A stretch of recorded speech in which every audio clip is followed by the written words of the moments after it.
Okay, this makes absolutely no sense. Just again, it's all going glazing. You remind me, it made me love it and begin again. It made me love it and begin again. You made me love it and begin again. Hello, sinners. My name is Alice Sin, and welcome to Alice's Shelf. Today, we'll be talking about Elizabeth Bishop's The Fish, which is a postmodern poem. We haven't talked about poetry in postmodernism yet. So let's talk a little about structure before we get into the story itself.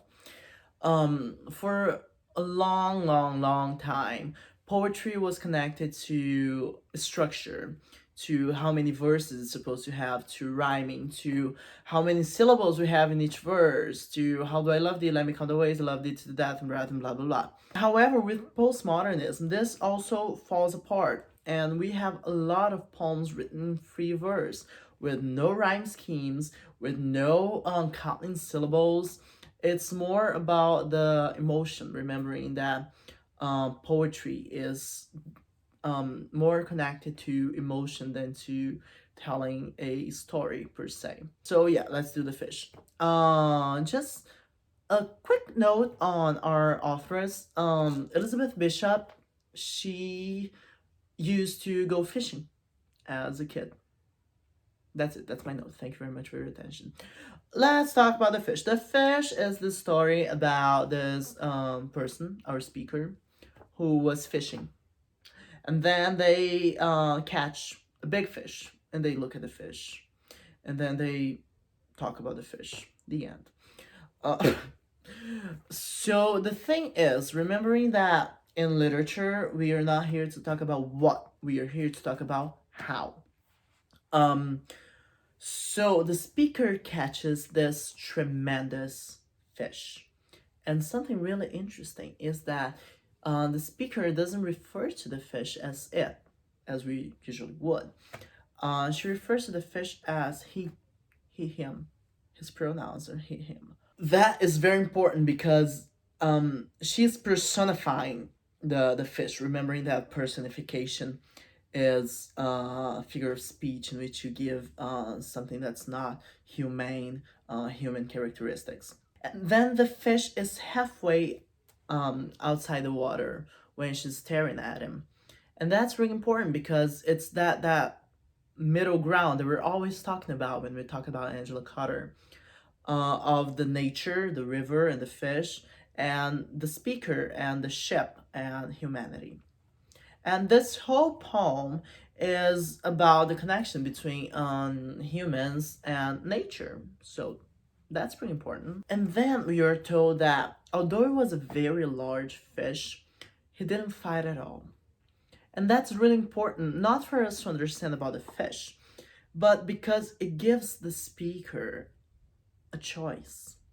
At the end of the poem, spoiler alert, she lets the fish go. So it's important to see that the fish didn't struggle. It was her choice. She was like, okay, I'm gonna let you go. And then we have the adjectives she uses to talk about the fish. It's battered, which means that it had bruises, which probably means that it had been caught before. And if it's still there and if it doesn't fight, it has been caught before, and other people have gone through this whole epiphany that our speaker goes through, that leads her to let the fish go. The fish is also venerable.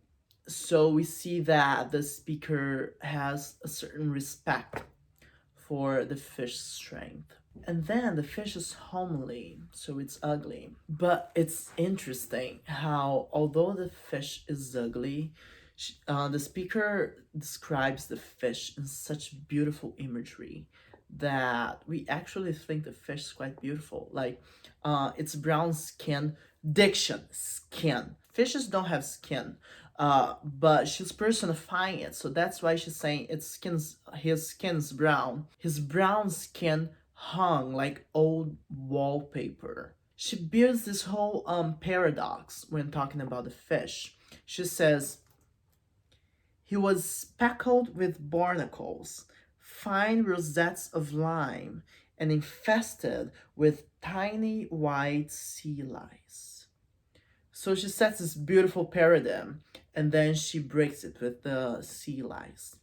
So this is the whole paradox that she creates with her story. And then she catches sight of the fish's blood, and she goes on to talk about its interior. And we are led to believe that she knows about the fish's interior because of previous experiences, probably killing and eating fish.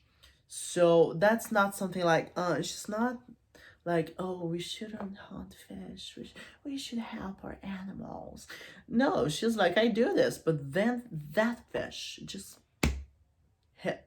And yet again with the imagery, she says, the white flesh packed in like feathers, and in the pink swim bladder like a big peony. So it's always like this references are connected to humanity, but still about the fish. And that creates this beautiful imagery that will culminate in the final image of the poem. Before that, let's talk about the fish's eye, because she says that the fish's eye is bigger than hers, but shallower.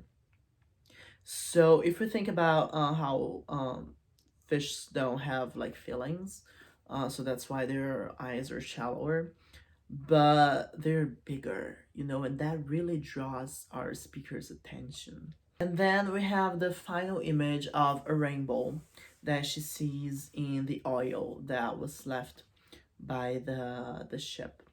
And that causes her to let the fish go. And those two last moments of the poem are quite important because the rainbow scene in the oil is this big reference to the beautiful things that can be found even in hard moments. And her letting the fish go causes this shift in the concept of victory, because victory would naturally be catching the fish. But she understands that having that connection, that depth of connection that happened right there, is the real victory. The last thing I have to say is that it's a poem in slow pace, because it has all of those adjectives and descriptions about the fish, and it's basically a descriptive poem, but it's exactly that description that makes us understand the space of mind in which our speaker is at the moment. Postmodernism. You're welcome. Life's a sin.